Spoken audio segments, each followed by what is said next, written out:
मेरो स्कुलमा पनि मैले फी तिरेर पढिरहेको छु, सरकारी स्कुलमा पनि फी तिरेर पढ्नु परिरहेको छ। यो त शिक्षकलाई मात्रै होइन, यो त विद्यार्थीलाई पनि त ह्याम्पर गर्यो होइन र। मैले यो देश सञ्चालन 3 जना बस्नु भएको छ है कुर्सीमा, अनि भाषणमा भन्नुहुन्छ म आएँ भने मैले देश विकास गर्न सक्छु। 3 जना बसेर पनि देश अहिलेसम्म विकास भएको छ त छैन नि। त्यही भएर राम्रो ऐन पारित गर्नु पर्यो, विद्यार्थीहरूलाई राम्रो शिक्षा दिनु पर्यो, निशुल्क र अनिवार्य शिक्षा दिनु पर्यो, बल्ल पो देश विकास हुन्छ र। 3 जनाले पालो गरेर कुर्सीमा बसेर अहिलेसम्म देश विकास भएको खै मैले त देखेको छैन। हस्, यहाँको समय र विचारको लागि धन्यवाद। कुन विद्यालय र तपाईँको नाम? मेरो नाम शैली एवाली रहेको छ, म जनता माध्यमिक विद्यालय तानसेन प्राथमिक।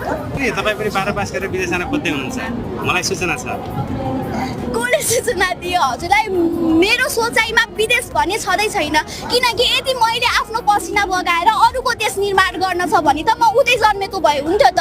म यहाँ